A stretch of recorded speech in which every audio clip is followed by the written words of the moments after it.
This is an unofficial, fan-made audiobook. All original stories are owned by Wizards of the Coast. If you are enjoying these stories, please consider subscribing to my Patreon over at patreon.com/voxoraculum for some special patron-exclusive content. Thanks. On with the story. My legs were asleep. I haven't had this problem while meditating since I was a student. I wasn't focusing. To the 100 monks who meditated in the plaza with me, I was motionless, meditating as I always did. But just because I look quiet and serene doesn't mean I am. Just because I don't show emotions doesn't mean I don't have them. And it's not that I can't show them. It's that I'm not supposed to. My mind was racing, as it often did. Others would stop this, but I let it run. I would pretend I was at peace, as I knew other Jeskai did, although I made sure not to betray my quiet contemplation. As a young girl, I had the same problem, as my teachers called it. I always lived in my head, but not in the way the instructors wished. I dreamt of fantastical worlds, and used the scrolls given for lessons to draw them, incurring the wrath of my elders. I found solace in my own mind, and often had difficulty knowing how to talk to others. It was as though my mind was always 5 steps ahead of my mouth. It was so taxing interacting with others. I never knew what to say, often causing me to blunder, and I was embarrassed in front of my teachers and classmates. I then went over those failed interactions in my mind, and I found the imaginary worlds more forgiving. Studying was a way to escape my anxiety, and I eagerly embraced history and philosophy, memorizing all I could about Jeskai teachings. I impressed my teachers, but I still felt like an outsider.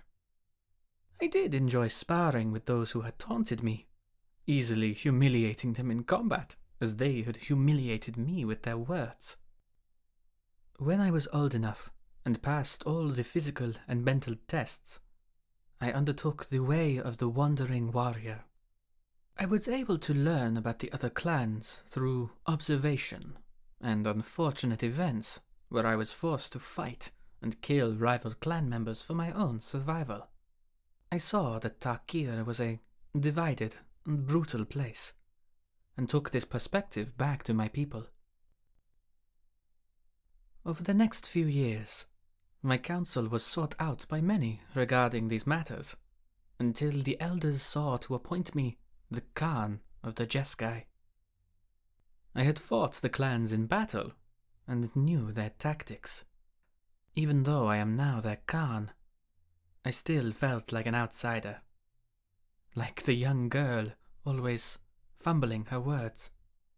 Only now, I don't show it. I think this has been what gives me the strength to do what is needed, looking at the Jeskai like I am not really a part of them. I sat in front of a room of the other Jeskai monks meditating, as they meditated with me. I knew they would be deep in thought, so I opened my left eye to look around. The other monks were arranged in a square, all cross-legged and meditating. Except for one child. He was dressed like a monk, although his robes were slightly too big, and he was not even a decade old. He was looking around, clearly bored. The boy saw me looking at him, and his eyes went wide. I stuck my tongue out quickly, and he covered his mouth with both hands, apparently trying to stifle a gasp. The monk who sat next to the boy repositioned himself slightly, and I could see the monk's facial muscles tense, which meant he knew the boy wasn't meditating. The boy closed his eyes and went back to meditating. But when I opened my eye again later, I saw he was still watching me. This time, he stuck out his tongue at me. I allowed myself a smirk. I tried not to think about how in just a few years, he'd be on the front lines, fighting against our enemies. A bell rang, which signaled the session was over. The monks turned their attention to me, waiting for me to speak. "Our own selves are the greatest obstacles to enlightenment," I said. "True understanding of the universe comes from understanding of the self. Pretension and malice obscure that understanding, so we must strive to banish them from ourselves and from the world." I hate these sayings. They were part of the tradition, but they don't really mean anything. It was a vague truth that had some bearing on reality, but it made me uncomfortable to have to give out wisdom, when sometimes it was better not to say anything at all. They should find these lessons on their own, yet they rely on me to tell them how to be enlightened. I just need to make sure I don't sound foolish. I've come to see the Jeskai need that direction. Philosophy for law-keepers to debate about for years to come. I guess it's what separates them in their mind from the decadent Sultai or the lawless Mardu. The monks bowed and stood, beginning to file out of the plaza. The boy looked back, and I was able to quickly stick my tongue out at him again. The plaza was outside, on the mountain, although it was considered part of the Sage Eye stronghold, which was only a quarter-mile hike away. My personal guard, Shintan, nodded at me from the edge of the pavilion. Custom dictated I was meant to meditate on my own after this daily group session.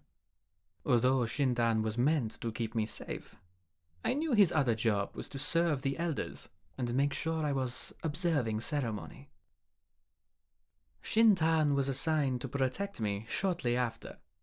Although custom dictated that he must wait outside the plaza, he had the occasional vantage point to make sure I was present. He nodded at me after the last monk left, and I nodded to him. As soon as he turned his back, I spun and stood, reaching behind some of the ornate statues. I quickly constructed my decoy, dressed in the same clothes, complete with a melon for a head I had stored here the night before. I wasn't going for realism up close, but at the distance Shintan was, it looked as realistic as it needed to be. I moved fast out of the opposite end of the pavilion, which dropped off as a steep mountainside. It was easy enough to scale, and I made for the stronghold. The annals were found in the lowest section of the stronghold. I had easily become preoccupied with the relics and ancient scrolls within. I understand some might have thought I was neglecting my duties. Every day, there are reports of Sultai and Mardu aggression against us, and news of the Timur and Abzan clashing. The fighting was getting to a breaking point. Resources were becoming scarce. The annals dated back 1,000 years, at least, and spoke of the time of the dragons. Although they intrigue me, I was fascinated not by the ancient predators, but by the reports of the clans working together to defeat the dragons. But I couldn't find how they worked together, only that there was fierce fighting, and then the dragon's power began to wane.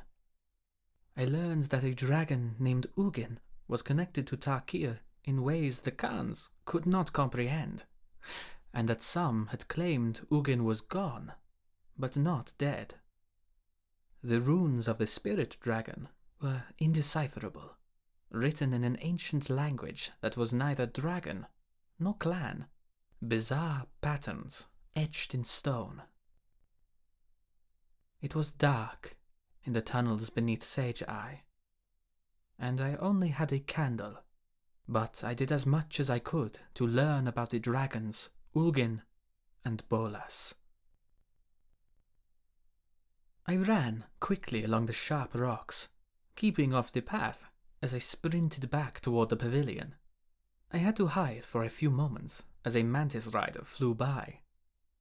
I made it to the rock face and climbed back up to the pavilion to find 8 Abzan orcs standing within. Each was armed with a blade, and 2 of them were archers. They didn't see me, and I hid behind a pillar. I was able to see that 2 of them held Shintan.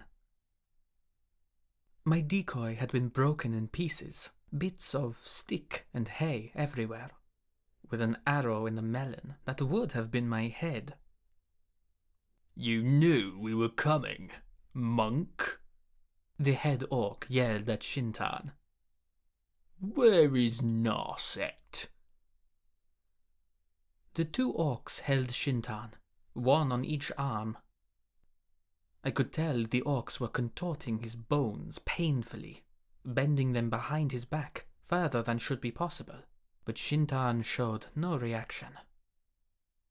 I also saw that the orcs had not had a kind trip through the mountains.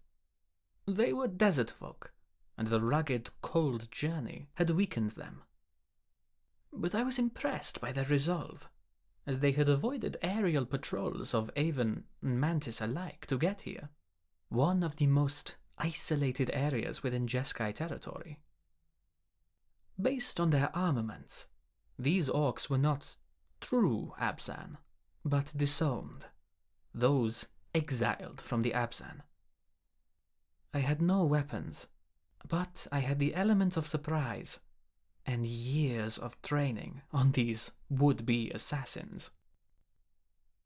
I ran quickly from behind the pillar toward the 3 orcs closest to me and leapt forward in the air, placing both hands on the centaur orc's shoulders. Springing up, I kicked both of my legs out to the left and right, connecting powerfully to the heads of the 2 other orcs as I vaulted over the 3rd. I landed in front of the orc and spun around, striking left of the center of the orc's chest, having timed his heart's pumping to stop it with my palm. The other orcs barely had time to react. Shintan took the chaos as a chance to reposition his leg and shift his weight, causing the orcs holding him to topple over. He was able to kick one in the head, knocking the orc unconscious. The other orc righted himself and yelled, but Shintan stood in a fighting stance, unmoving. I could tell Shintan sensed the malice in his opponent, but he did not strike until the orc's muscles tensed in preparation to throw the first punch. I focused on the last 3 orcs. The head orc rushed forward with his large sword raised above his head in a frenzy toward me, ready to cleave me down the center. As the orc swung his blade down, I delivered a swift kick to his throat.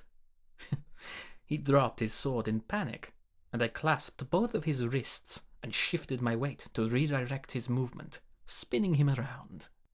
He was larger than me, but I had hold of tender muscles on his arms and was able to control his general movements. When the last 2 orcs attacked, I was able to fight them with their own commander as a weapon, guiding the fists of their superior officer to crack their skulls. Shintan had defeated his other would-be captors, and I spun my orc around to meet my bodyguard's fist. The orcs lay, some dead, all bleeding, on the marble floor of the sacred temple. We both caught our breaths. "I made the orc talk before I put him down," Shintan said. "He said he and his kin were hired by the rat Taigam. He claimed you sent assassins after Taigam." Taigam, my old pupil, who had betrayed the Jeskai to seek riches with the Sultai. He could have given them the information on how to move through Jeskai lands. I hadn't sent assassins, But that didn't mean another Jeskai hadn't. I had no knowledge of any assassins, I said. I will have to tell the elders you left your meditation, Shintan replied.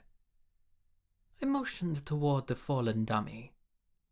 Then I'd have to tell them they got the drop on you, and I'd have taken an arrow through my head.